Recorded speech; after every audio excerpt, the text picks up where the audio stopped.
What is up, everyone? Welcome to Nickel City Mafia. Today's a special one, guys. Today is a special one. We've got a world class steak master, a guy who's traveled the US, competed at the highest levels, and won more steak competitions than most of you can dream of. But today just isn't about trophies, it's about his story and how you at home can make competition level steaks without breaking the bank. At least that's what we're hoping for, Steve. But Steve, we've been trying to do this for a while. I know you've been traveling or something's going on with us, but we finally made it happen. How are you doing, sir? I'm doing great. How are you guys tonight? Good, good. I'm excited about this. I've been waiting this for the longest time. So, and Jake, I'm sure feels the same. How you doing, Jake? Phenomenal, Mike. It's been a little bit since I've been on the airwaves here, 2 weeks now. So Yeah, this is the best way to get back into it. We call this our Mafia midweek yeah, therapy session, right? So, yeah. not a whole lot of therapy needed after that beat down that we put on the Steelers. I was there in Pittsburgh. It was awesome. But I will tell you what, coming off a week of, eating Thanksgiving leftovers and turkey and this, that, and other, I'm ready to turn my attention to some other type of meat, that being steak. So I am so excited for this one, Steve. It's an absolute pleasure to finally meet you, face to face. You have an amazing background, by the way. I love what you got going on behind you there. And My shrine. I love it, man. I'm excited for this one. This is going to be incredible. And as a, an aspiring barbecue, steak grill master, whatever you want to call it, I am all ears today. Yeah. Well, if it's any consolation, 5 years ago, I was just a backyard cook. Okay. We're going to hear about that, Jake. So there's hope then. That gives us a lot of hope. We got a lot of fun segments here with Steve, and there's going to be a section for Q&A. So make sure you have your questions. I know I have a couple. I'm sure Jake's got a couple as well. But first, we're going to start off with just getting to know you a little bit, Steve. So, how did steak cooking become a thing for you? Was it something you developed growing up, or did it come later in life? No, I've always loved to cook. I got that from my mother. My mother actually worked in cafeteria at school. In fact, she just retired at 81 years old from it. She'd done it forever. But she loved it. And we all love to cook in the family. But when COVID hit, the sports were gone. So I had to find some way to occupy my time. So I started watching barbecue videos. And then saw a video from Darian Cosmo where he showed how he won $10,000 cooking a steak at Worlds and, won. And I said, I could do that. So ever since then, we started hitting the trail, and it's not as easy as I thought it was originally, but it's there's a lot more to it in the competition world than in the backyard world. But you can do things similar, but the thing about competition is they're just going to take one bite. You have 5 judges, and they get a bite about the size of your thumbnail. So you got to make it pop, and there's just little things you can do, but it takes a little bit longer than a backyard steak. Yeah, tell me about that little secret you were telling me, pre-show, where the judges are different, in different states, and you don't really know what type of judge you're going to get, but they like things different, but you never know who that judge is going to be, because if you did, you'd be ahead of the game. But can you talk a little bit about that? Yeah, it's when we travel, because we've gone all over the United States, but there's some states that we don't go because they don't have comps there. But if you cook like where I'm at in this, I call it SEC country, they like a steak a certain way. You can't make it too tender. Now you go up to Pennsylvania, what I found is they like it to have some chew to it. But when you go to the Worlds down in Texas, the judges come from all over the United States. I would adjust when I'm on the road to cooking how they like it based upon notes that I've kept from past times I've been there, and kept your scores, and you figure it out. But you don't make a lot of changes. But when you go to Worlds, you don't know where those judges are from. You might have North Carolina judges. You might have Pennsylvania judges. And it's a mixture, and they all have different preferences. I've made the finals at Worlds 2 of the 4 times I've went. But what's funny is I think in the last 4 years, the people that have finished in the top 20 in points, it's been a very small percentage of those people that make the finals, which is really odd because those are the ones that are out on the road every week, points chasing. And you would think you'd see more of them up there, but you don't. So we're going to try a little different philosophy when we go this year. Jake, how do you like your steak? You like it tender or a little chewy? Medium rare. If it Medium don't rare? bleed, don't put it on my plate. All That's right. how I look at it. So nice and tender. Oh yeah, absolutely. Nice. Yeah, Steve, I can't do the chewy stuff. No, thank There's you. only one answer, in my opinion, in my professional fat boy eating opinion. Now you can actually have a medium rare steak that's tough. Interesting. Interesting. Okay. Mm-hmm. Tell me more about this.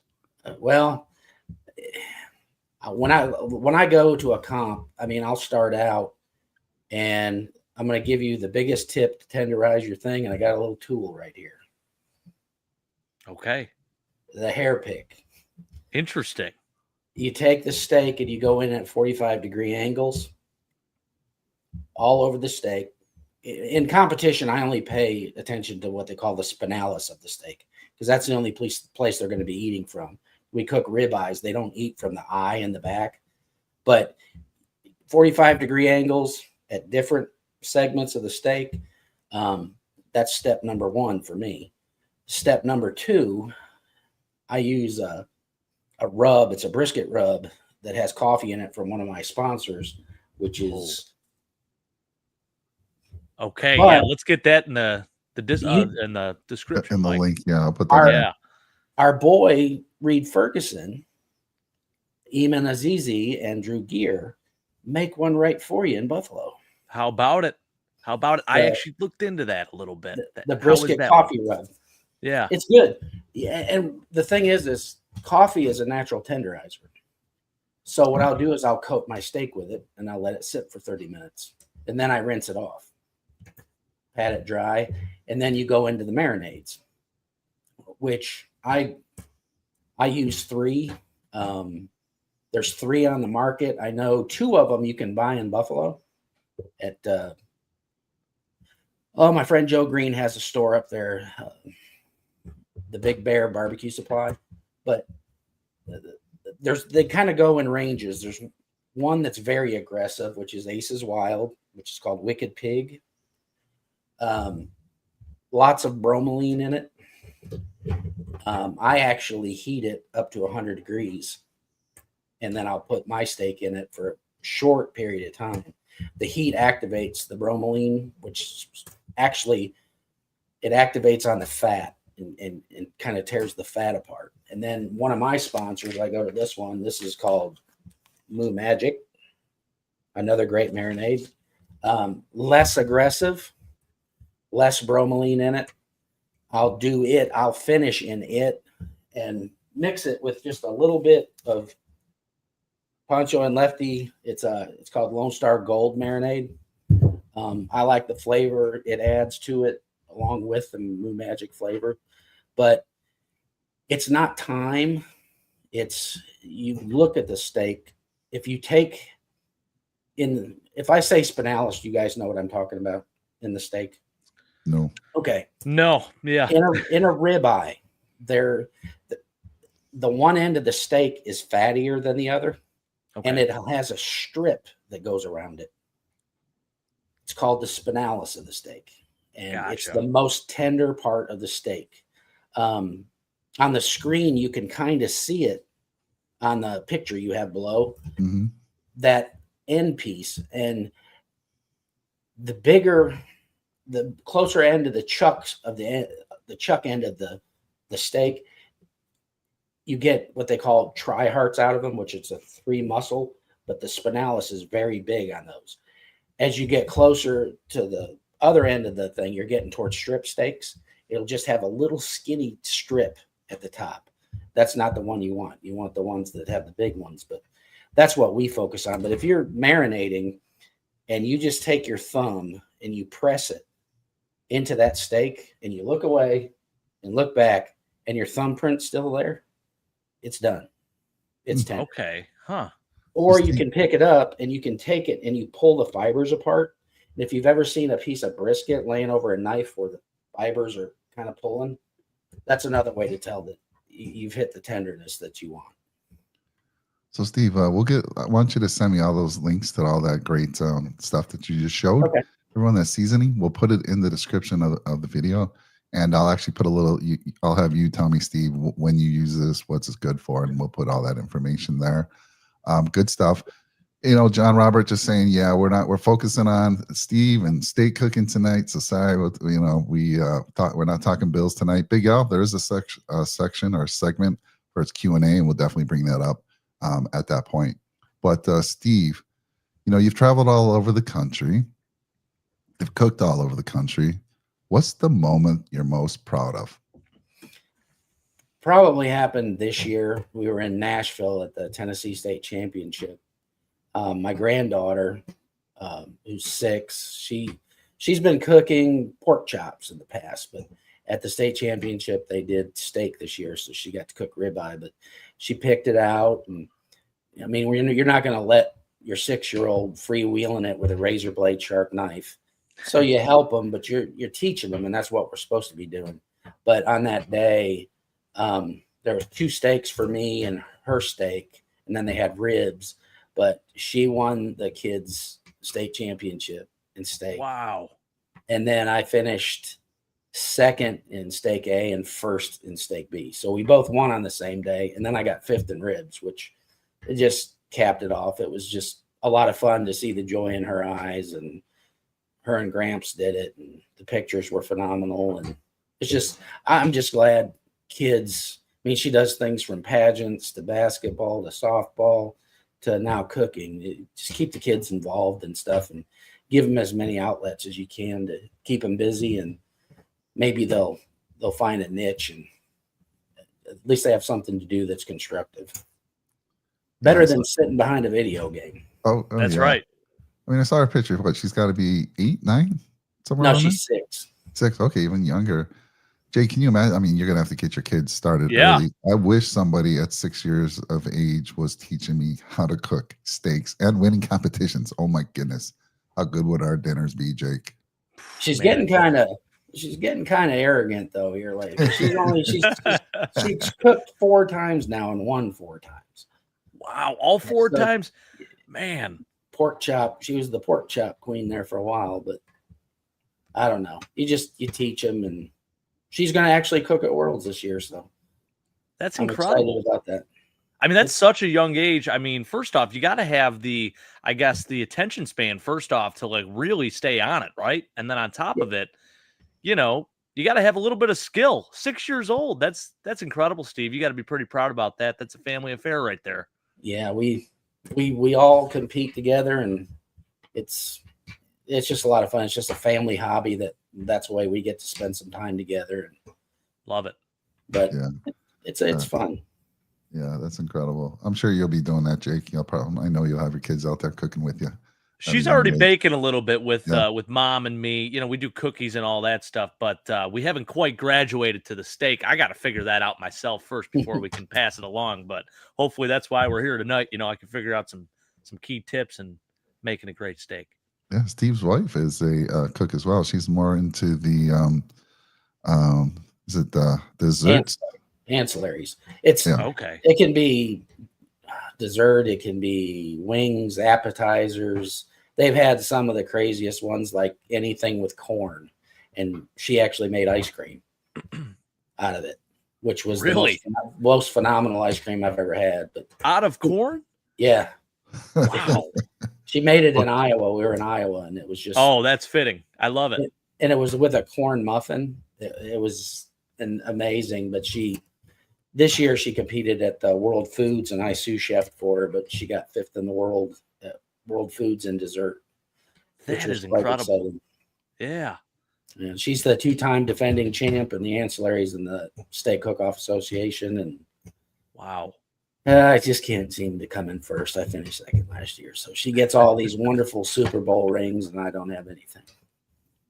We're going to have to get her on the show next year. Yeah. Hopefully she's not too shy. I know you said she was shy at one point. She used to be, but now she'll She'll talk in front of people. She'll let you know a little bit. Yeah. Lets Well, me know Steve, why. I mean, you're wearing a Buffalo Bills Yeah. hat, obviously a huge Buffalo Bills fan, and kind of what you just described to me is kind of what the Buffalo Bills have been. So my cousin Nate Geary, he does the Bills post-game show and Right. whatnot, but he did a show called Food for Thought. So this kind of parallels to their show a little bit, where they would compare a food to how the Buffalo Bills are playing or like a certain player or whatever, right? So, kind of the experience that you're talking to me about is that she sounds like she's in the realm of like the Kansas City Chiefs, and right now you're the Buffalo Bills, Yeah. and you're going to get over that hump, and it's coming soon. It's I know it's gotta coming.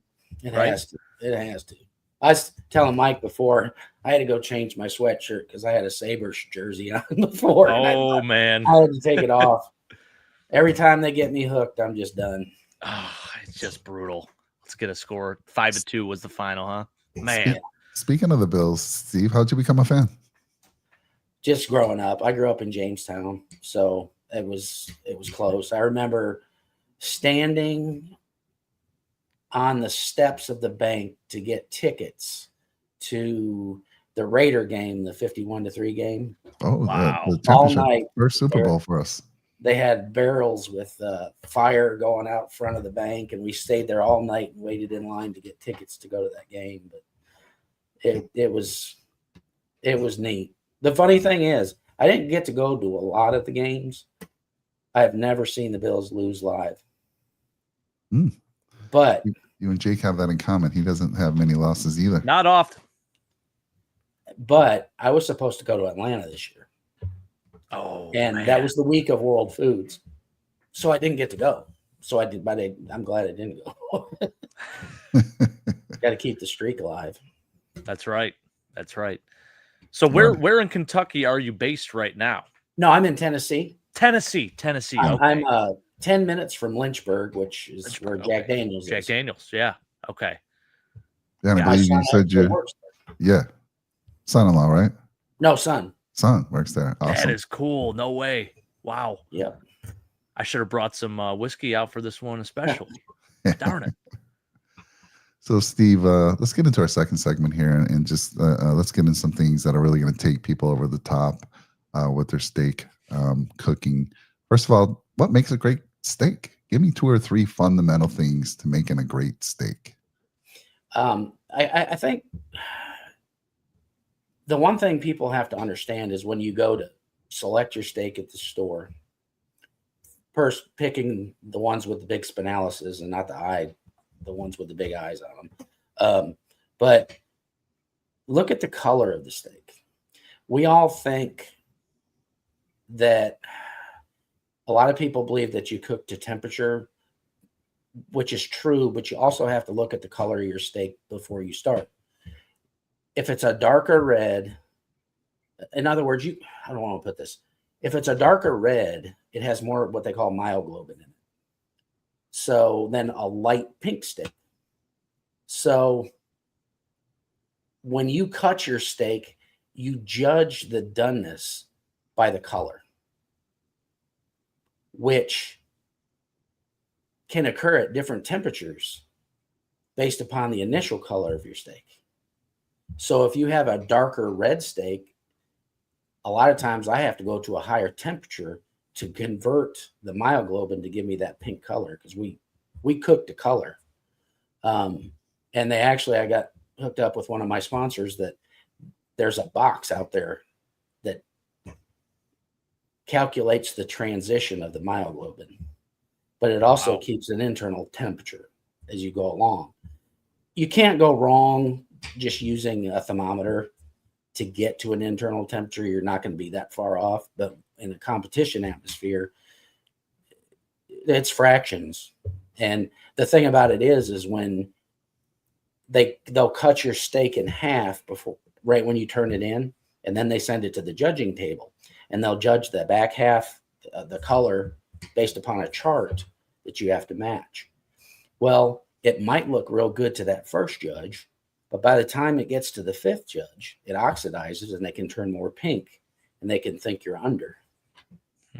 So there's a lot of variables in that. But to me, it's, I don't have to buy the Wagyu, and I don't have to buy the choice is fine with me. You can make a choice steak delicious, and it's making sure you take the time to tenderize it, season it balanced. I don't season when I do a competition steak. I don't put the exact same rubs on both sides of the steak. I elect first what side I want to be my appearance side of the steak. And on that side, it's going to be the top of the steak as you're looking down at it in our box. But I will put more savory rubs on the bottom, and I will put my salt, if there's any type of spice that I put in it to give it a little kick, on the top. Because when you cut the steak, you're going to stick your fork in, and then you're going to cut your piece off. And the bottom of the steak is the thing that hits your tongue, your biggest taste sensory organ first. And then you incorporate the salt in the chew. Now, if you put a bunch of salt on the bottom and that's the first thing that hits the tongue, it's not good if it's a ton of salt. So it's just balancing it. Don't over season it, but just make sure it's balanced and have fun with it. But the other thing that people don't do as far as backyard steaks, you got to let it rest when it's done. That's the biggest thing. In fact, this is my little gadget called the metric system that it does that, but it also, I learned from it because you have to sit and wait. I'll pull my steak off the grill at a certain percentage along with internal temperature based upon the initial color of the steak.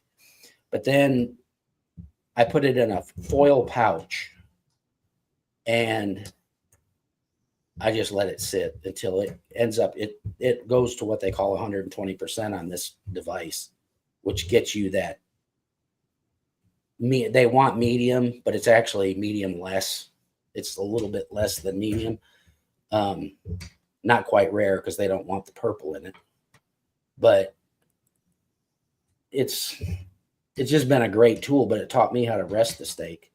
I don't put butter on my steak. Oh, huh? A lot of people do, but when you turn it in, if it gets cold, it coagulates and it can appear waxy. But when it's sitting in that aluminum foil pouch, the juices that come off that steak, dump them back on your steak, and man, oh man. That's a great tip. Beautiful. Yeah, I was going to ask you that. So, you made a good point about resting the steak. Is there, I guess, typical time? Like, how much time do you typically, I guess you just kind of see where that is at, the matrix, right? But is there a set amount of time that you have to let it rest at least? I've seen videos that say like 10 minutes at least. 10 minutes is probably a good off the hip type thing. But what I'll do is I'll wait because a lot of people don't realize if you have like a piece of chicken that you cook, we'll say chicken, and it's supposed to be at 165 for a chicken breast. Right. People pull it at 165. When you pull it off, it's still cooking. It's still rising in internal temperature. Yeah. And the thing about it is there's a lot of things that you can do with a steak to control that rise at the end. One of my sponsors, his go up 12 to 14 degrees. Mine go up about 4 or 5. Wow. But if you start with a hotter, your steak warmer, an hour before I want to put mine on the grill, it's seasoned. It goes into a Ziploc bag and it goes in the sous vide. And I run it up to 100 degrees. And it's not spending as much time on the grill. I get my marks and then I elevate the steak and it's almost like it's baking. It's not sitting right over the fire. But we make lines. We've got these are called grill grates. Oh, I love it. The company makes them for almost every grill imaginable. But you can have a custom set of those built for you. But we'll make our lines on those grates first, and then I've got an elevated rack that I'll put it on until it finishes. But the thing about it is a steak to me, I like to compare it to a sponge that if you put it on at 65 degrees, it's going to stay on the grill for a long time. And as it's sitting there, it's picking up and gaining energy and building and building and building. So when you go to take it off, it's going to keep cooking more and more because it's got so much energy in it. But if you start it at a higher temp, it doesn't have that time to have all that energy built in the steak, and it won't go up as much. But it's just a balance. It's just gotten real scientific, this part. But for backyard, allow yourself, it's probably going to rise 6 or 7 degrees probably. Okay. If you're doing a backyard. And if it's over flame and there's just a lot of variables that are, I do a lot with ambient temperature, but my ambient temperature usually around the steak is around 300, but my grill grates are at 600 when I start. So let me dumb this down for me a little bit, because you mentioned some things that I'm like, you said that you put it into a sous vide. Is that what I heard right? Is that a device that cooks it prior to you putting it on the grill? It's cooking, but it's not. I mean, yeah, it will not go past 100 degrees.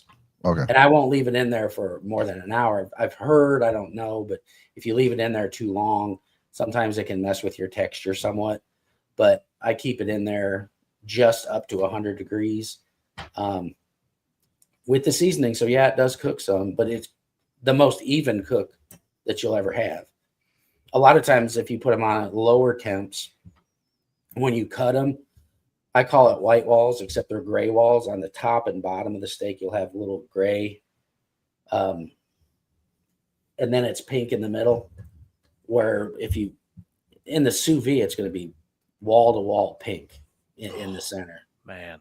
But I like to start it here. See, here's the thing. I might cook in Florida and it's 90 degrees, or I might cook in Catawissa, Pennsylvania, like I did last year, and it was 13 degrees. Right. My steaks always go on at 100 degrees. That's one thing that I can control. I had a friend one long time ago said, control what you can control. And I've tried to figure out ways that I can control more. And the atmosphere of my steak before it goes on, I can control, because here's the thing. If somebody's just cooking outside, they're in a tent, it's 90 degrees outside, it's hard to keep that steak from getting close to 90 degrees. Or if it's 30 degrees outside, it's going to be colder when you put it on. To me, the sous vide is the most amazing device that they make. If I owned a restaurant, I would have all of my steaks sitting in a sous vide before I put them on the grill, because you're going to spend less time on the grill. Are we talking expensive here for a sous vide? No. The actual machine itself is about $100. Okay. All right, I'm ordering one right now. We'll put Amazon. a link. Here we go. Yeah, we'll put a link in the description for that as well. I just want to circle back around, because again, I'm dumbing it down for me. You said you cook to color. Yes. And we all know that you're not supposed to cut the steak, and so I'm thinking you're talking about the outside there. You're looking at your cooking, it's the inside. It's like, in other words, you're going to judge your doneness just like judges do after you cut it. And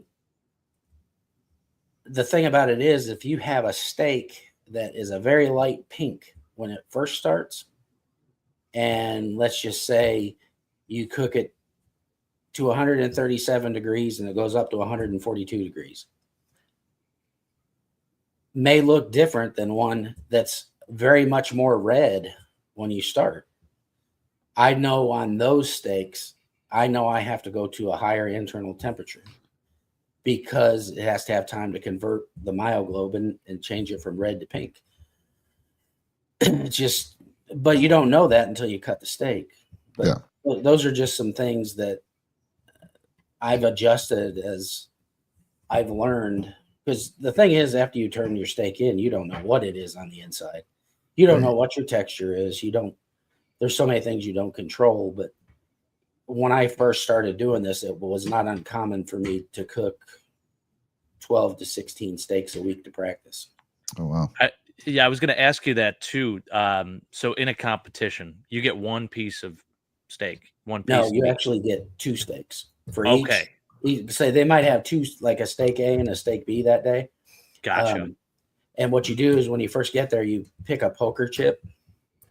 Generally, most of them have an even and an odd line.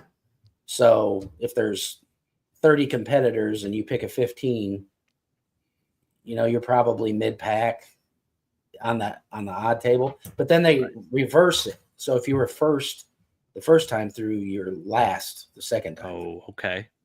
But that's one thing I haven't ever. I can't pick a chip. I always seem to pick at the back of the pack, but it doesn't bother me. I was going to say, where do you want to be when you pick? You want to be right in the middle there, or I want to be. I want a single digit number, okay? but I want it close to 10. Is where I prefer. When you get up there first, there's just too many steaks to look at, and what they do is they have paper over them, and then they'll take the paper off and uncover them. And when you're first, it's like, oh, you're live right now, and you got to go because you have so much time to pick the steak. You're supposed to have 30 seconds. They don't really enforce it too often, but at least when you're back in the line, you can kind of sneak a peek. But I've also learned that if I look at a steak that I like back there, it's always gone when I get up there. So, so Steve, you've kind of mentioned a few of them, and maybe you've touched on all of them. But what are the most common mistakes that people make at home? They don't rest it. That is the biggest thing. Okay. It's just that, and I think I think it's important that you elevate the steak and you cook with ambient temperature. More like baking it towards the end of it, but you get whatever grill marks you want on it, or if you're somebody that likes a sear, but then you elevate that steak on your grill and just let it cook evenly around it. I think that's important. But just that, to me, the biggest thing I think is the rest. That and selecting a steak. Yeah. So when you say elevated, break that down a little bit for me. I'm not okay. Now. They make a lot of these grill companies make what they call a raised rack, which some of them will hook onto your. It's basically an elevated platform. Okay. With grids on it. It would be almost like, how some of the grill lids, like gas grills, have that rack on the top that's in the lid. That's what I'm thinking. Yeah. It's almost putting it up there. Okay. See, I use a little charcoal grill that's maybe 18 inches wide and 12 inches deep. But I put my charcoal on one side of it, which is the right side, with one of the grill grates directly over that. And then on the other side, there's an elevation rack. But the way I set my grill up, it's got 2 dials at the top in the lid and 2 at the base. On my hot side, I'll open the bottom right vent.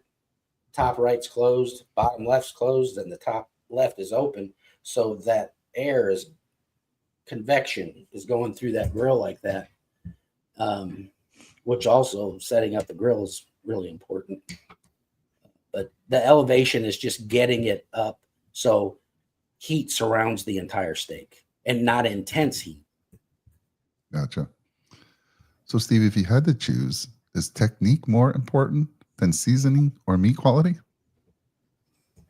I think technique is very important. Probably number one, the meat, and then the seasoning probably. Because, you can make a good salt, pepper, garlic steak for backyard. Yeah, we're going to get into that in a little bit. We're going to talk steak on a low budget, which is, what I'm really interested in, because I can't afford those Wagyu steaks. No way. No. But Jake, before I move to the next segment, did you have anything else you wanted to ask Steve? We're going to get into that. Yeah, well, you brought up some really good points about, just kind of managing your heat, kind of where that all transfers and everything. And I think that's where I struggle the most. And this is for both like smoking and for just a normal charcoal grill. So I just have, your basic Weber charcoal, big ball, black grill in the back. I've got one. And I love it. It's amazing. But I do have an issue, how much I open the vent, how much I close it, whatever. I guess that is an art in itself. And how long does it take? I mean, obviously practice makes perfect, right? But how do you get that? How did you find that? Like, how did you get it so now you know exactly how that heat is going to transfer? I mean, how much trial and error did that require? Because that just seems like a lot. It is, and the way the grill designs are quite important. The grill company I use is from an Australian grill maker. Okay. Who's been sponsoring me for a couple years now, and I've used it. I just love the setup. It's so easy because I always leave my exhaust open. The way the airflow is going. Mm-hmm. A lot of times you have to see how the design of your grill is. A lot of people don't like to cook on windy days. It's not my favorite, but make the grill work for you. Always where the air's coming into the grill to heat on the hot side, make the wind blow in there. Okay. Because then you can shut it down, but leave the exhaust open so it can go out and you don't break convection. Because if the wind's blowing in where the exhaust is, it's not going to get hot. You're screwed. Yeah. And I've ran into that issue a few times. I mean, most recently on Thanksgiving, where, I'm trying to smoke a turkey out there. I got this charbroil 3-in-1, and I just couldn't even keep that flame lit, just running through the bottom and blowing right directly into it. So I always have an issue with that. And, being up here in Buffalo, the weather doesn't always cooperate with stuff like that, and I mean, you said you've been at competitions in Pennsylvania, so somewhat similar weather wise. So that itself, that just sounds like such an art. So I do, I tip my cap to that because that's got to be very difficult to manage. Yeah. Just always use the wind in your favor whenever you see where the convections, I mean, because they build grills so differently in how the vents are in the bottom of the Weber. Yeah. But I like to leave my exhaust open and adjust that bottom with the airflow. Okay. And that's more how I control the heat. Just the air or the oxygen getting to it to make it hot. But once you get the hang of it, it takes some time. This grill that I have now, though, is probably the easiest one I've ever used. That's awesome. Makes the most sense, but it's been a good one for me. And I paid a lot of money for my Weber, and I don't recall having exhaust on the side. So I'm gonna have to look that up. Is it a gas? It is propane. Yeah. Okay, well, no, then you don't have to worry about it. Okay. I'm just charcoal. Got you. Okay. I was going to ask you that too, Steve. So in these competitions, does everyone have to use the same type of grill? No. Or is it more just preference? So some people are using like one of those big old Pit Boss, some people is it all different? Yeah, I've used 4 different grills since I started. One was the very first grill that I used. Well, actually 5 was a PK grill, the original, which I couldn't control it. I probably could now, but then I couldn't. So then I switched to one Masterbuilt 800 Gravity series. Nice. I don't know if you've ever seen it, but it works like a pellet grill, but it's charcoal. Okay. And then I actually went to a Smokin' Brothers, which is made in the United States, a pellet grill. The funny thing with those, it's hard to get those hot enough. Mm-hmm. But we found a way to get it. The company actually built me a thing to put over my grill grates just to keep the heat in them. Then I used a Hasty Bake 250, and then the Valkyrie I've been using for the longest of any of them. It's been 2 years. 2 years and 27 wins. Or not 27, 17 wins later. Hey, it's a good number. So you're bringing your own grill then. You have to Yes. travel with a grill. So I can imagine some of these guys probably pull up with these huge wagons with these $100,000 grills. Yeah, not so much in steak. I mean, it's a No? very small device. Like I said, they're Okay. small, but I mean, on the market, that the grill that I have is like $600. Yeah. But it's all stainless. Um, it's just what you want to spend, but they last if you take care of them. I'm like, Yeah. people make fun of me because I keep mine pretty clean. I clean it after every single competition. I was going to say, what is the frequency in that? That's got to, I mean, I have a hard enough time. I have a couple different grills in the backyard. The Blackstone is a nightmare to clean. You know, my Weber, I'll do it like once a year, you know, but I am not a stickler on that whatsoever. And I probably should be. So yeah, that's good to know, you know, as far as how often you should be, you know, taking care of that and cleaning and whatnot. I don't, because like, even if the lid, if there's residue up there from the last cook, Yeah. and it gets hot again, it can drip on your steak. And I'm just kind of, some people Yeah. never clean them. I The just dirtier, the better. Extra seasoning, right? Extra seasoning. I clean it. Funny. Except I didn't clean it. I cleaned it before my last comp, but we're leaving Friday morning at 6:30 in the morning. So to head to Florida.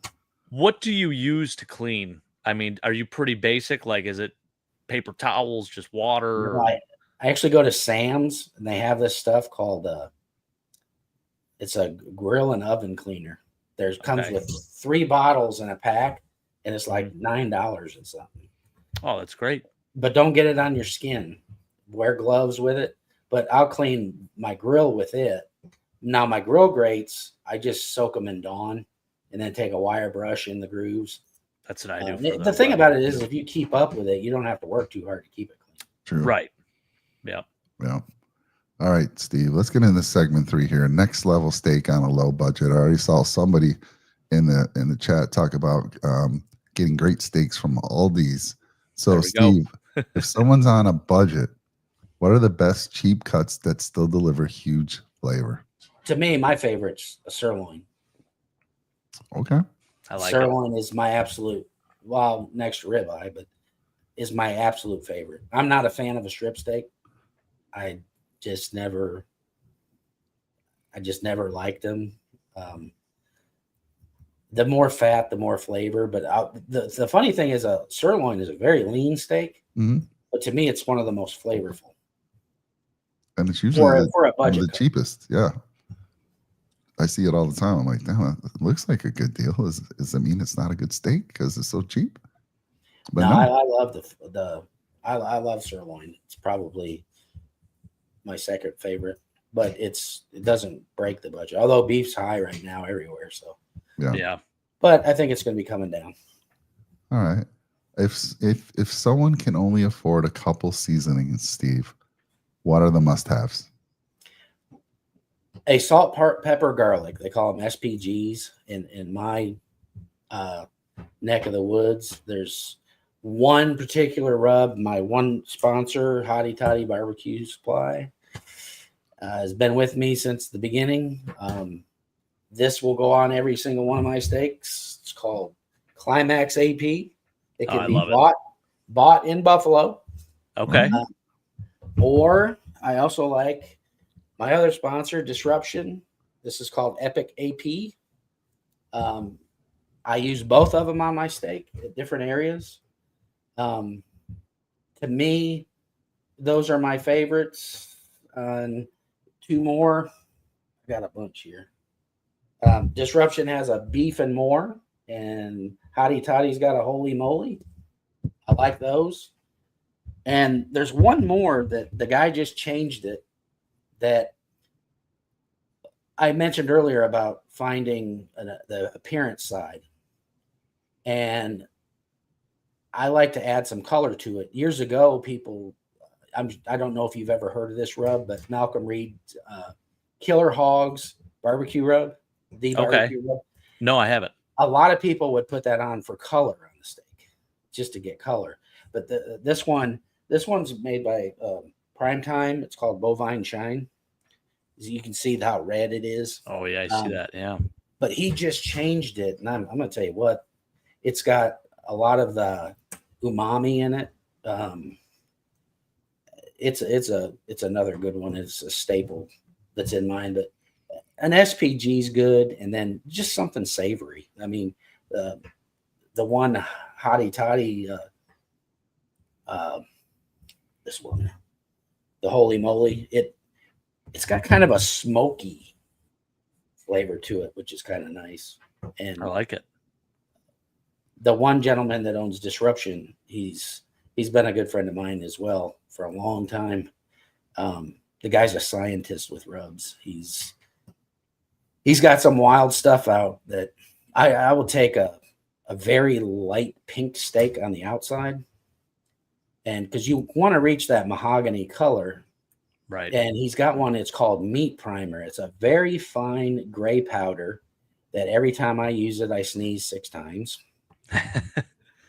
But you put that on your steak, and I let it sit there for 6 minutes, and I rinse it off, and it turns it mahogany red, a very light pink steak. I don't know how a gray rub can do that. I don't know what's in it. I have no idea, but it also helps in the color of the steak. Plus, it's a salt, pepper, garlic, so you're just building those flavors. I like to layer my flavors when I put them on. Just put them in layers. Some people like to mix it all together and put it on at once.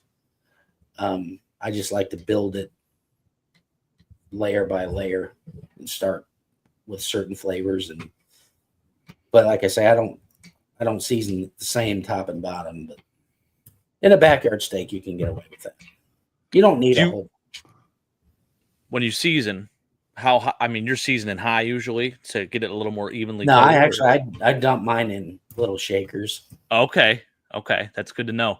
And then when you put it on there, do you ever I mean, I'm very, not to get sexual. I get I get intimate with that steak. I rub it in. I don't rub it. I'll when I put that coffee rub on, I'll rub it in, but then I'm rinsing it off. But the regular flavors, just pat it.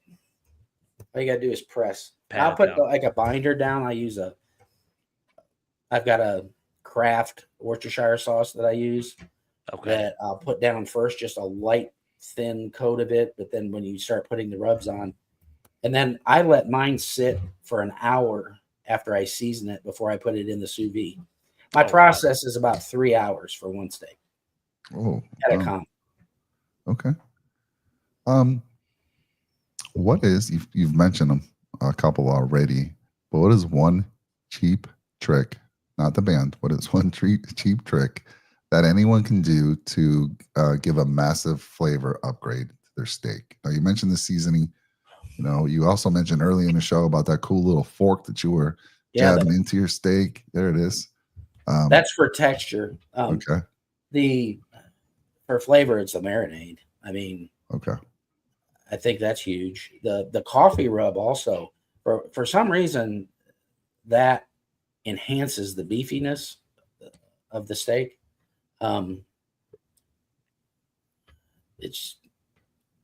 That's about it. I mean, the marinades, I think, build a lot of flavor.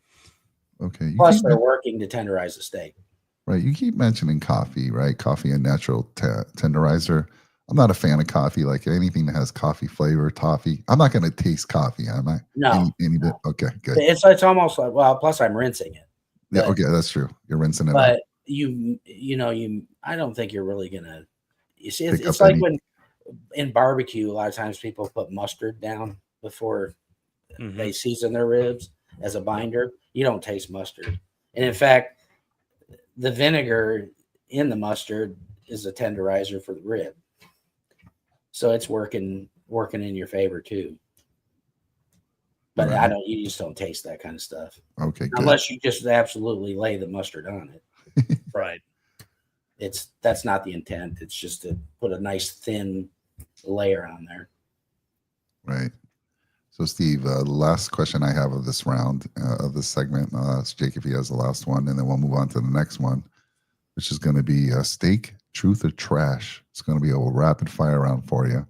But is a restaurant quality sear possible without an expensive grill? Yeah, you can do it right with a fry pan. And a fry pan. Cast iron pan. Yeah.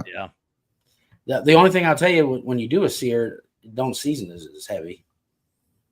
Okay. You have to season lighter because there's a lot of sugar in these rubs. If you get too much of it on there, it'll be. I'm not my wife makes a better seared steak than I do. I'm more of the grill mark type of a steak, but there's a lot of guys that are really good at it. But no, you just anything like a cast iron pan or hex clad pans now. Oh yeah, got a couple of those. And she'll make a seared steak, and she's got the butter sauce with the aromatics in there, and she's spooning it over top. Oh, I love it. It's good. To me, they're harder to temp. That's one of the things I was going to say. There's a lot of different temperature gauges and things like. I like a leave-in thermometer because I like to see how my steak is rising, the temperature, how it's rising, how quickly it's going. Where if you're just checking it every now and then with a thermal pin, it's a little harder to keep. And I don't like to poke a lot of holes in my steak as I'm going. Mm-hmm. Every time you do that, I feel like you're losing flavor out of the steak. But makes sense. It's like you're cutting it a little bit, right? You shouldn't be doing that. Yeah, there's a lot of people that are successful doing it. It's just a preference of mine, I guess. There's nothing wrong with it. You've got these this is called a thermal pin. That's what I got. Yep. Yeah. Okay.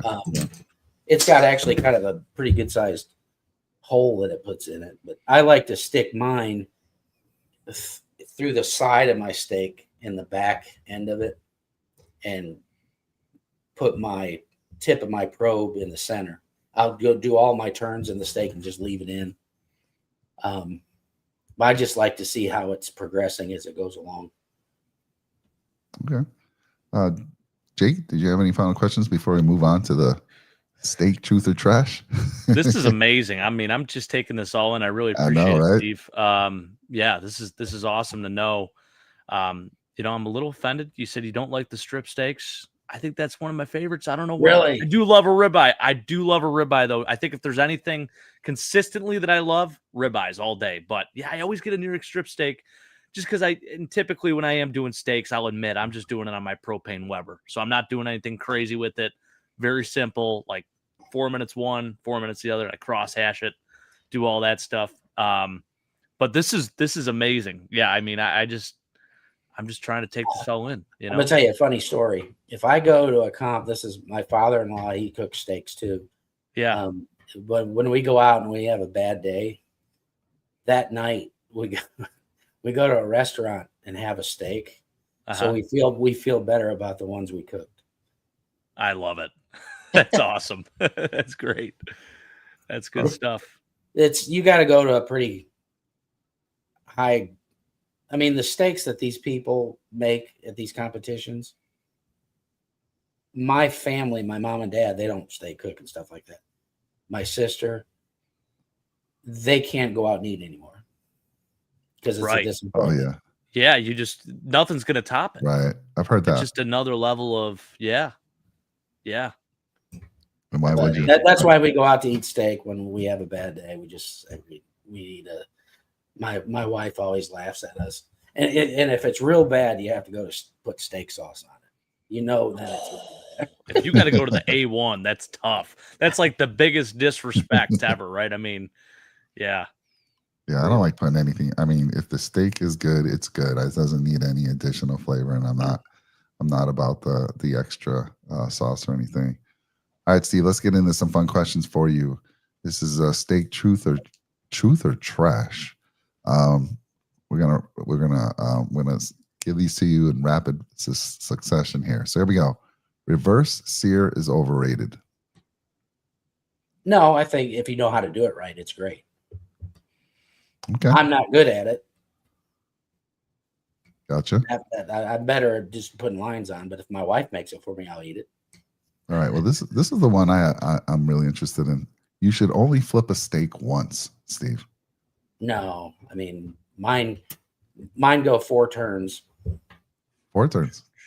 So I make 10 o'clock, 2 o'clock, backside 10 o'clock, 2 o'clock. Yes. Sometimes I only do 3 turns, but and then you elevate it. But my turns are only a minute 25. When I do a minute 25 turn, what I like to do when I'm doing my markings, I'll take that steak and I'll pull it off, shut my lid, and I wait. I have a timer, and I wait 45 seconds. Then we lift the lid. I use as a lubricant for a lot of times people use spray oils and stuff like that.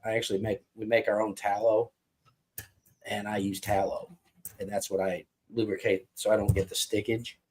Okay. But I like it because the steak goes through a lot when you're cooking it because you're putting it on and then it seizes up. And then when it hits that heat, so it gives it a time to relax. And then that's the biggest thing. I just wanted to get it done quick eat it quick, turn it in quick, take your time. You got to take your time and it'll be great because they don't drop in temp much. So the food's not going to get cold, especially if it's in a foil pack. Okay. Letting steak warm up to room temperature matters. Yeah, I mean, it does because, like I said, I warm mine up to 100 degrees because I don't want that big, huge rise when you pull it off, where it has to build the energy, where it's been sitting in that heat to get up to the temps that you want to convert, because heat's what converts all these things. And I like to put, I mean, some people will put theirs on at 90. I mean, when I first came out, I built an electrical outlet inside a cooler. I put an electrical outlet with a cord in it, and I got one of those plug-in heaters in there, and I would set it at 90 degrees and put my steaks in there. That's awesome. Before I learned about, I called it a hooler because it's a heated cooler. That's funny. But the sous vide is a perfect machine, in my opinion. All right. I feel like once you start with that too, you can never go back. And you mentioned that, a minute 25 where you're flipping, and I'm like, man, a minute 25, but that makes so much sense because your steak is already at 100 degrees when you're putting it on. Yeah.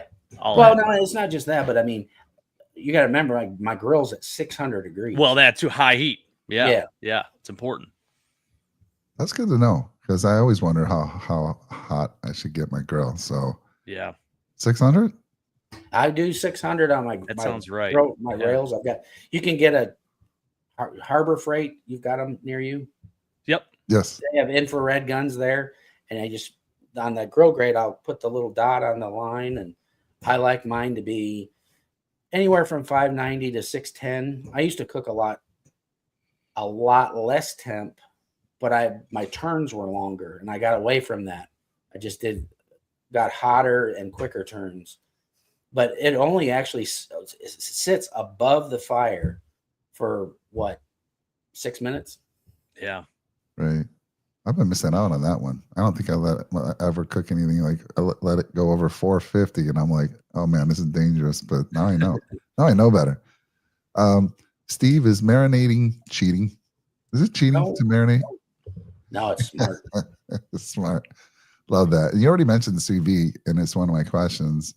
The sous vide ruin texture. If it's in there too long, it can. Okay. Like I said, an hour is perfect for me. In the mornings, in fact, the one marinade I heat it up. It goes in a little shaker container that's plastic. I set my sous vide to 100 degrees, and I'll put my marinade in that, and I put it in the sous vide for an hour. Nice. An hour is the perfect time. I think we're all going to be looking at sous vides. I already got one up here on Amazon right now. Yeah, I'm ready. I'm ready to go. I've always thought about it. Big L's asking what one is, so you can show him. We'll actually put a link to a few in the description as well. We got a lot of links to put in there from Steve. All right. I prefer the brand Anova. Okay. This is the one I have up. Anova. Nice. Perfect. 1100 watts. So it's actually spelled, if you want to go look it up, Big L, it's SOUS, SUS, VIDE. That's how it's actually spelled. 2 words.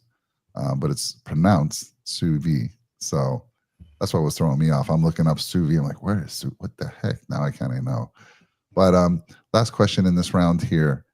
Salt should go on 24 hours ahead. No. No, they used to do that. It used to be that was your tenderizer. They would absolutely crust the steak in salt, but then they would rinse it off afterwards. But I mean, salt's a major tenderizer as well. My steaks, I don't feel like they're very salty at all, and I'm kind of I place them in the right place, and it's incorporating. I mean, even people I think in a backyard steak should decide which side they want to be the top. And then you can change the way if you want to use more rubs, but you just got to use them strategically to benefit you. So my wife laughed at me because I did research on the taste organs in your mouth.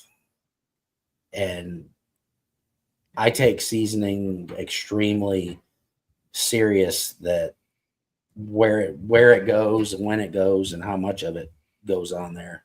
That this one recipe I have now, I've been running probably 18 months now. And the only difference I really change in it is how heavy I put it on, just depending on where I'm at in the United States. You think we can get a recipe from you, Steve, and we can put it in the description? One of your favorite recipes for a backyard grill, a backyard person like me? Oh, cool. Yeah. We'll get that. We'll put that in the link. Yeah, That'll be fantastic. Awesome. Yeah. We're now at one of my favorite segments here, and it is the audience Q&A. This is where you can ask Steve some questions. And I know some folks have been asking some things, but now's your time. But I'm going to start with mine. You know, I'm actually hosting the show. I feel like my question should be first. The reason I say this is because I'm super excited. My wife and I finally took the leap, and we bought a freezer for our garage. You know, we're a family of 4. The small freezers we have 2 refrigerators, but the freezers are just super small.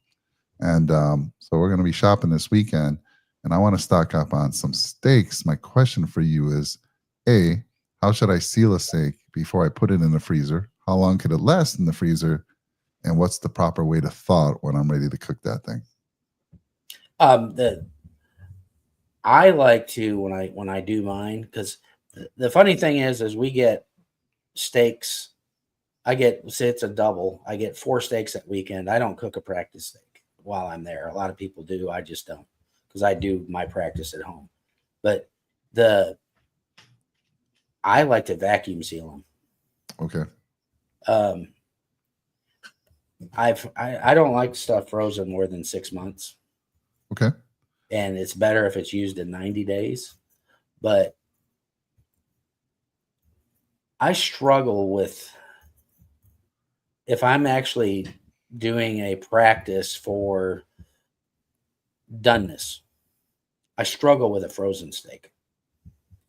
Somehow it changes things in the steak. That's what I've found anyway. But I would have to think that most of the steaks have to be frozen to transport. If not frozen. Yeah. I don't know. Maybe it's because it's frozen for the second time. I don't know. But as far as backyard goes, that's not an issue at all. But I would vacuum seal them. So vacuum seal them. Jake, I'm sure you store some steaks, right? You're big. We actually, it's funny you mentioned that. So my wife and I, we split a cow with her boss, and we have so much meat in the freezer right now. And I mean, some of them are, T-bone steaks and stuff like that. And they're just kind of sitting there. And I think you're right on that, Steve. There's something with that. It's different than buying one at the grocery store. And like you said, that was probably already frozen and then thawed out. But the second time that it's frozen, I don't know. There's a different, and you can't leave it in there for too long because it just doesn't taste right. No. So 90 days, I like that. That's a good, I'll keep that in mind for sure. You're making me sad here. I was all excited about getting some steak in my freezer, but now you're like making me think it's going to taste terrible when I go to use it. Yeah, I'm like, hey, I'm going to buy it from the store and do it that day, honestly, But if you see a deal, that's what I'm talking about, right? If I go somewhere and there's just a great deal, I can't pass it up. I want to get some extras. And okay, so when you're ready to use it, right, I'm going to keep it what do we say? 90 days? Less than 90 days? Yeah. All right. When I'm ready to pull it out of that freezer, how should I thaw it? In the refrigerator. Just put it in the fridge. Just let like it. you would. That's how I would do it, like a turkey or Okay. anything like that.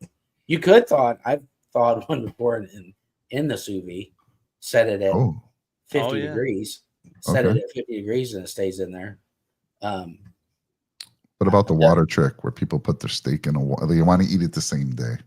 So, Oh yeah, I would say, but like I say, if it goes in the sous vide at 50, it might take, I'm gonna guess, a couple hours probably for it to thaw out. Doesn't take too awful long, but you don't want to stick it in there at 90 where you're cooking it.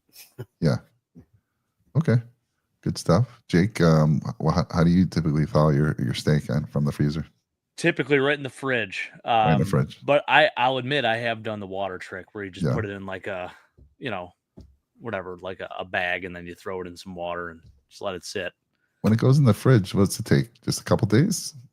2-3 Yeah, days? I mean, it doesn't take as long as like a turkey because it's not Right, it's a right. thinner piece of meat, but I would give it a good 24 hours. I would say it would probably be done. All right, awesome. Thanks, Steve. Let's get into some other folks' questions here. Big Al coming in, he's saying, what's a good marinade to use? Might have mentioned some of those already, and we'll put some links out there, but top of your head. I mean, there's 3 that we use in the competition trail. The Ace is Wild. It's called Wicked Pig. I'll show pictures again. Bang. Wicked Pig, okay. And the Moo Magic.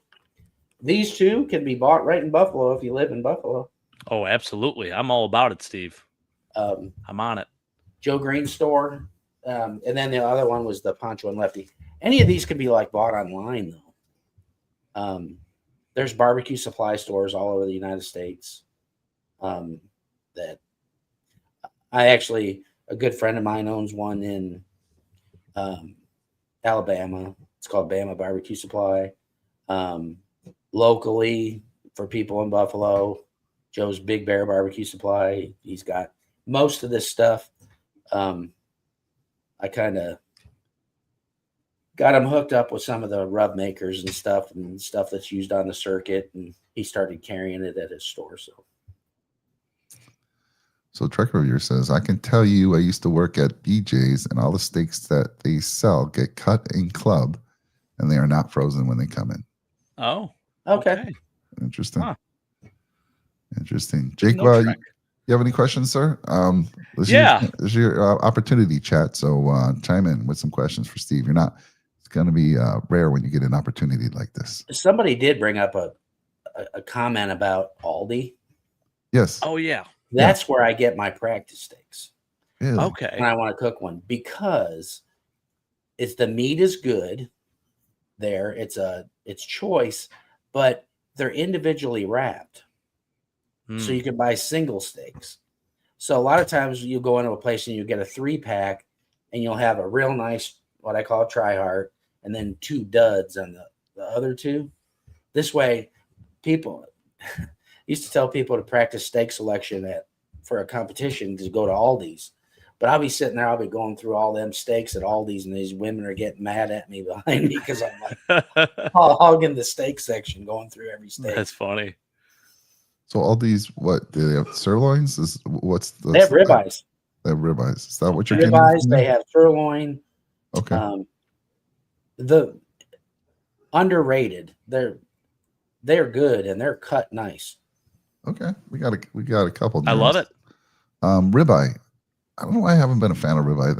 That's the one that's a little fatty, right? Yeah. Yeah. I'm like, Jake, what type of steak are you? See, that's why I like the ribeye. I love. You like the ribeye. I'm a big fat guy. I like the fat. I don't like that chewy. Yeah. Like now, see, we trim ours though, like on the steak circuit. Okay. The tail comes off, and the edges. The only fat is the inside the boundaries of the steak after we trim it. Right. Yeah. But we trim it and we tie them and put toothpicks in them to keep it shape. And okay, I'll have to. I feel like I know about the trim because no way am I touching that. That's coming off. But I feel like even the steak itself, within the boundaries, feels a little fatty at times. So anyhow, that's just my preference. Right. Jake, what do you got, man? What question you have? Well, this is a good one. This is for both me and Big Al Podge out there. I see him out there, my dad. So we're deer hunters, and we're big into the venison game.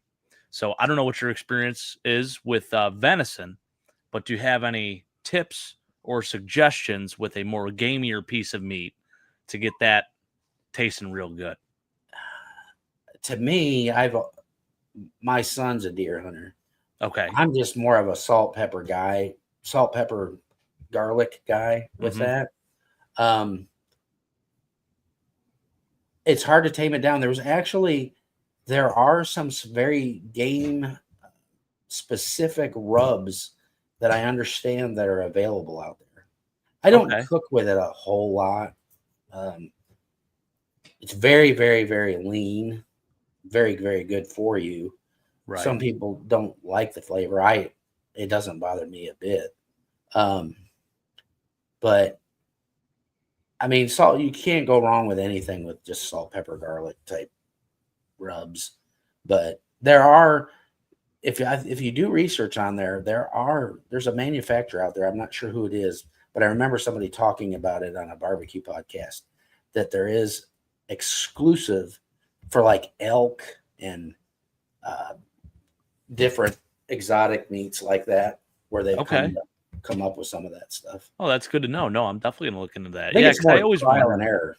Yeah, because my wife is not about it at all, but I want to trick her one day and be like, "Hey, you just had a venison steak." She likes regular steak, but she will not touch venison. She's not a fan of the gaminess and all that stuff. So I want to find a way to like make that taste better for her, and I guess for myself too. I don't really mind the gaminess that much, but yeah, if there's something out there that can make it a little bit better, it's a nice change of pace. Yeah, but there are some out there. I think if you research it, you can. Maybe if I can find out, I'll text you or whatever. Yeah, that would be awesome. You let me know how you do with that, Jake, because the gaminess, I just can't do it. My father-in-law, my stepdad was a big hunter back in Buffalo, and I just could never get into it, no matter. And he was a good cook too. We have another good question coming in from Ray C. Do you put the coffee rub on both sides? Front, back, and the edges. Oh, edges too. Okay. Everything. All right. And here she says, definitely Aldi's for the practice steaks. So love it. I'm not practicing, Steve. I want a steak that I can rely on. I'm spending my money. Am I okay with going to Aldi's? Because it feels like you're telling me maybe it's a hit or miss. Or is it just that cheap? That's why you're considering it a practice. I've never had one, and it's not that much cheaper. Okay.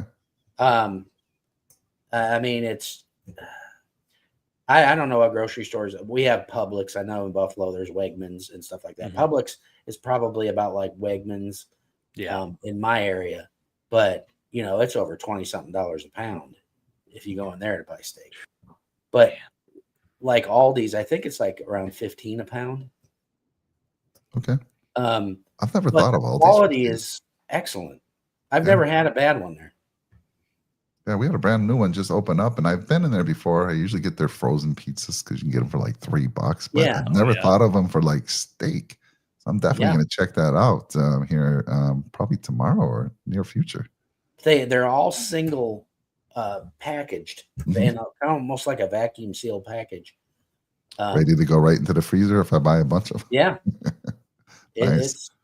I'm not at all shy to say that's where I go.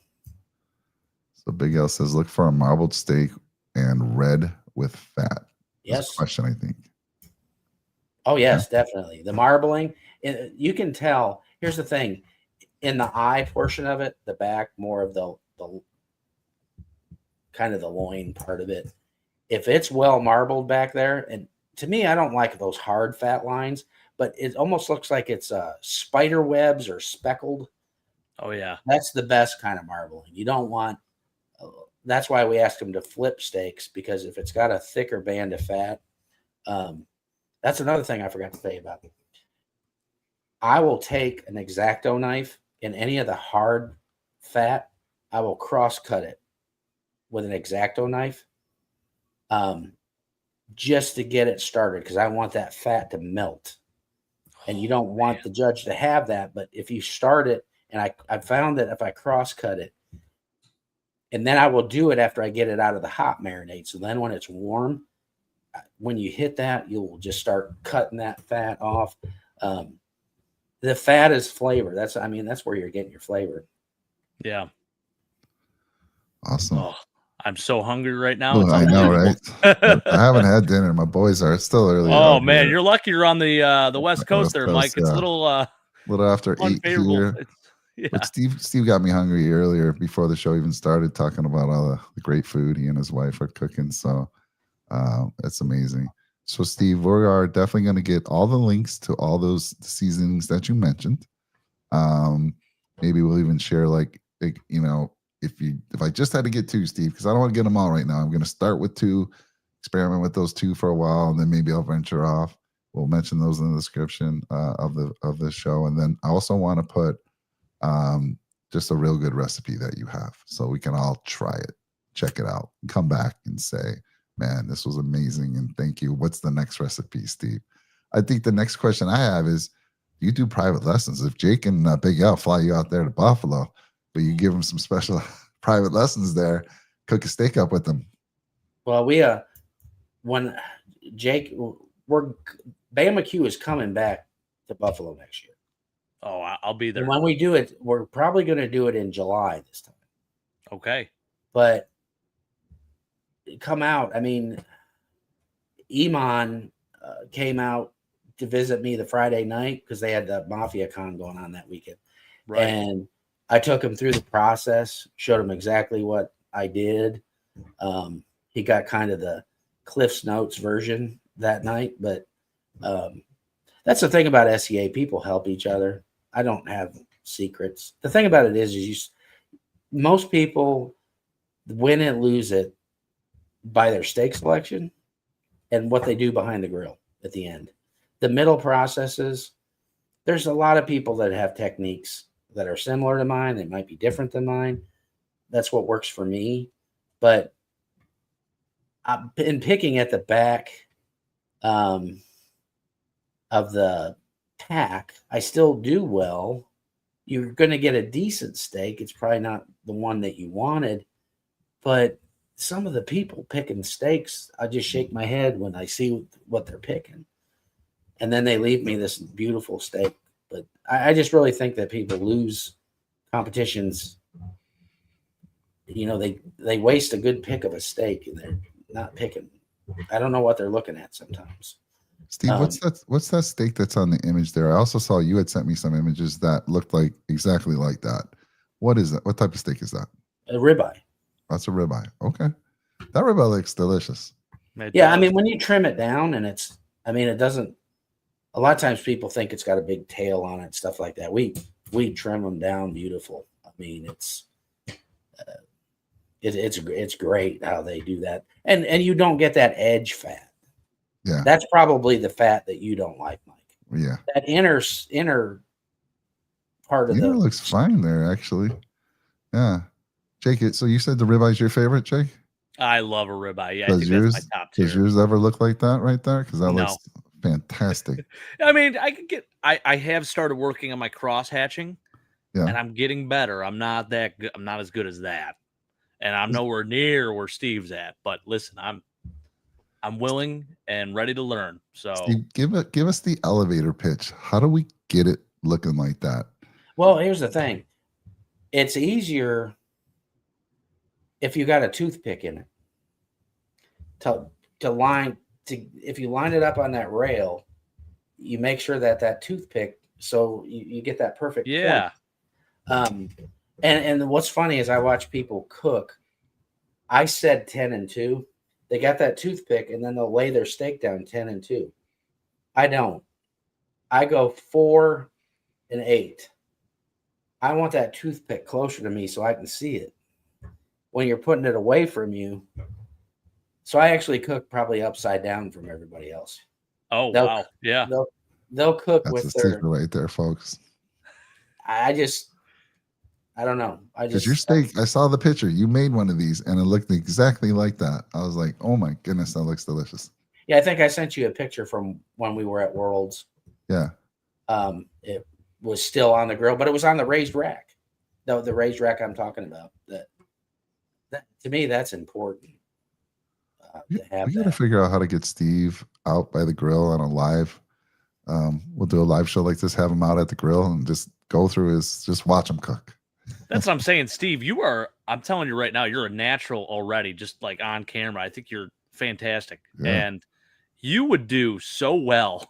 You should make a YouTube channel. Yes. You could do quick shorts or, whatever it may be.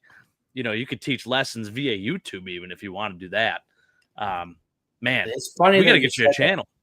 They said when the Buffalo gang cooked with us at Worlds, they call it Camp Noble. Yeah.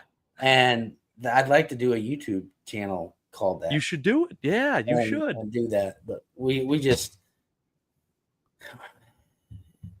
I'm an old man and I'm not good with technology, but I struggled behind camera, but one of my sponsors being BamaQ TV, you had to learn.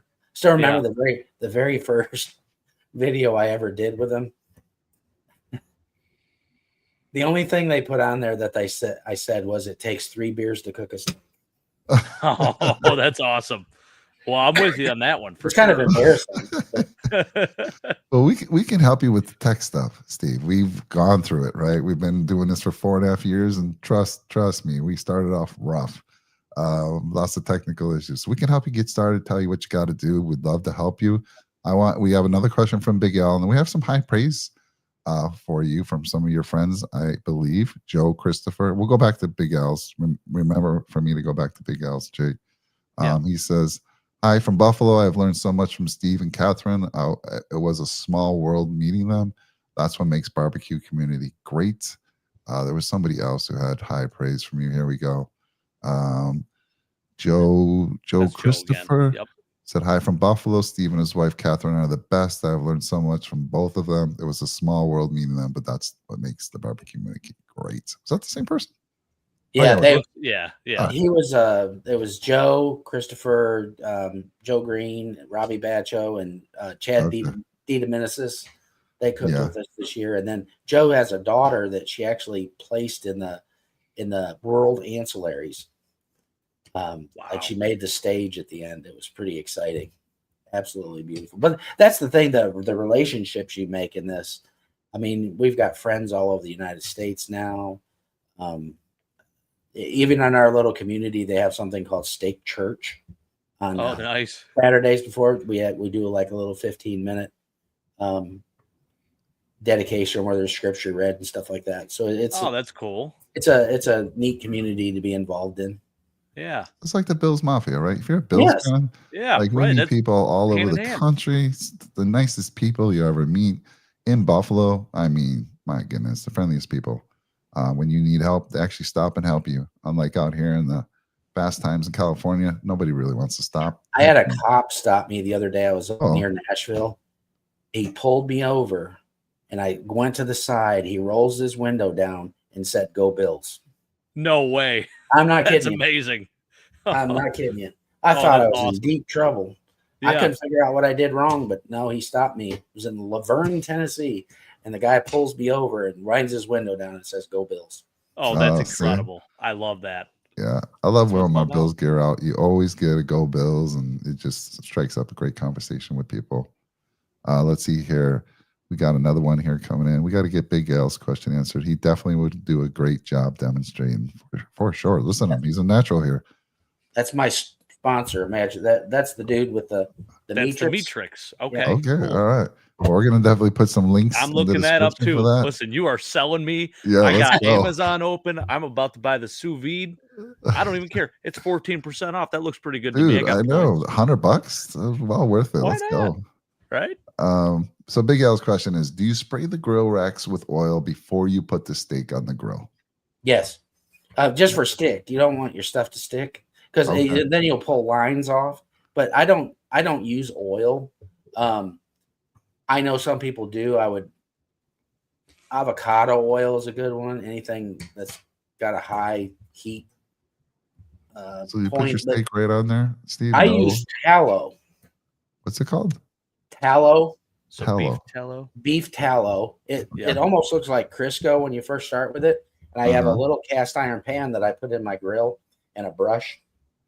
Right before I put it down, we'll we'll brush the racks with it. Okay. But it's from beef, so that's enhancing the beef flavor even more. Man, that's where I'm missing the boat too. I don't put any oil. I'm just throwing a steak right on there, and I'm messing it up all over the place. You can My actually goodness. buy it online through Amazon. They come in it almost looks like a coffee can. Oh, I got it right here. I think it's made by Chicago or something. Okay. Beef tallow. It's I called got Wagyu beef tallow. Wagyu beef. Oh yeah, South Chicago. Yeah, here it is. So it looks All like Crystal. right, Steve. I'm spending a lot of money He tonight, but it's does. well worth it. What's your cart looking like, Jake? What do you got in there? Oh man, we got the beef tallow, we got the Anova sous vide. We're gonna have to get a couple of those marinades. Got to get the grill grates. Gotta get the grill grates. grillgrates.com. Grill grates. All right, here we go. They make them for a Weber. Christmas came early for me. I love it. So here's a question for it. So you talked a little bit about the oil and stuff. I have done in the past, and I learned this from my brother-in-law, so I'm putting this on him. He always started with essentially a binder. He would just put olive oil all over his steak. But that has such a high heat point, right? Or high smoking point. So you don't recommend that. No, it's fine. I mean, it's a neutral. When I do a brisket, I put vegetable oil on it first. Okay. Just a thin layer. But it's a different kind of cook. I like to do there's a company called Croy Valley out of Wisconsin that has a Kraft Worcestershire sauce. I can't say that word. There's a lot of good Kraft ones. There's one called W sauce that I think you can buy in the grocery stores. Okay. But it's the Croy Valley's been my favorite to use. There's one that they sell from Sweet Swine of Mine. It's called Wilsonshire sauce. The guy's Wilson that makes it. I used to use it, but I just put a very little down on it just to make it a little moist so those rubs tend to stick. But don't rub them, except for the coffee. Just pat them. Got it. Joe says Big Bear Barbecue Supplies is a one-stop shop for barbecue. Is that? I mean, we have Big Bear. Big Bear out here in Southern California. Are we talking? No, this is an individual owned it. Okay, that's the guy Joe Green, but not Mean Joe Green. Okay. But we've got he's Big Bear, and then there's a gentleman that I cooked with all year. He's probably one of the best steak cooks in the world. His name is Heath Bledsecker. He's from Ohio. He's Little Bear. So those two were walking up together, and of course, what do I say? The Bears. Oh, nice. There you go. That's great. Oh, this is awesome. Well, yeah, thank you so much, Steve. This has been incredible. Yeah. I wish maybe next time or during the summer or something, we can do something where I'm on the patio. Yeah. And just that would be cool. It's a nice release. I'm just glad we beat Pittsburgh Sunday. Yeah, right. This would have been amen to that. Yeah. Well, we'll definitely have to follow up with the dessert. So we got to get the wife on here. Talk to her, Steve. What she made at Worlds was just unbelievable. Yeah, let's get on because a good dessert. After every meal, I have to have dessert. I'm terrible about it, and I don't even wait. I don't know what it is. My wife's like, "You just eat. You got to go for the dessert right away." Yeah, I'm all in. I'm like, I get it all out of the way. There's always you only had an hour to make it, and she made a frozen key lime ball that was about the size, a little smaller than a soft, but about an orange, that big of key lime with chocolate and macadamia nuts and coconut. But we had to get it frozen that time, and there's molds that have half of them, and it just absolutely. And we practiced in Indianapolis the night before. We had so much dry ice. There was like snowflakes in the back end of my truck. Oh, wow. But it was really neat. We went to a welding company. So if you ever need dry ice, go to a welding company. Okay, that's good to know. Huh. And with the first day we went in there and bought some, and it was like $50-something. We're like, oh, man, this stuff's. But it would have been more than that at the grocery store. I said, we'll be back. If we make the finals, we'll be back to get more. We showed up there. They gave us twice as much and only charged us $20. Oh, that's great. I mean, they were just so happy that we came back and did well, and it just amazing. She did a great job. That's awesome. Yeah, would love to have her on too. I mean, we talk steak, now we got to talk the ancillaries. Ancillaries, is that right? Yeah, ancillaries. Yeah. Yes. Good stuff. Love it. Well, Steve, I mean, look, we're probably going to end it here. We could talk probably all night. I know it's late there on the East Coast for Jake and for you. But, I want to say thank you for sharing your story and your secrets. I know a lot of people watching are going to cook steaks differently starting tonight. For everyone watching, drop a comment. Let us know what cut are you going to plan on trying for your next cook. And if you have any follow-up questions, of course, drop them in the comments. We'll get that or friend me on Facebook. And if they have any questions, there you go. Find them on Facebook. I'll help anybody I can help, because I wouldn't be where I'm at without help. Like I said, I was just like you guys.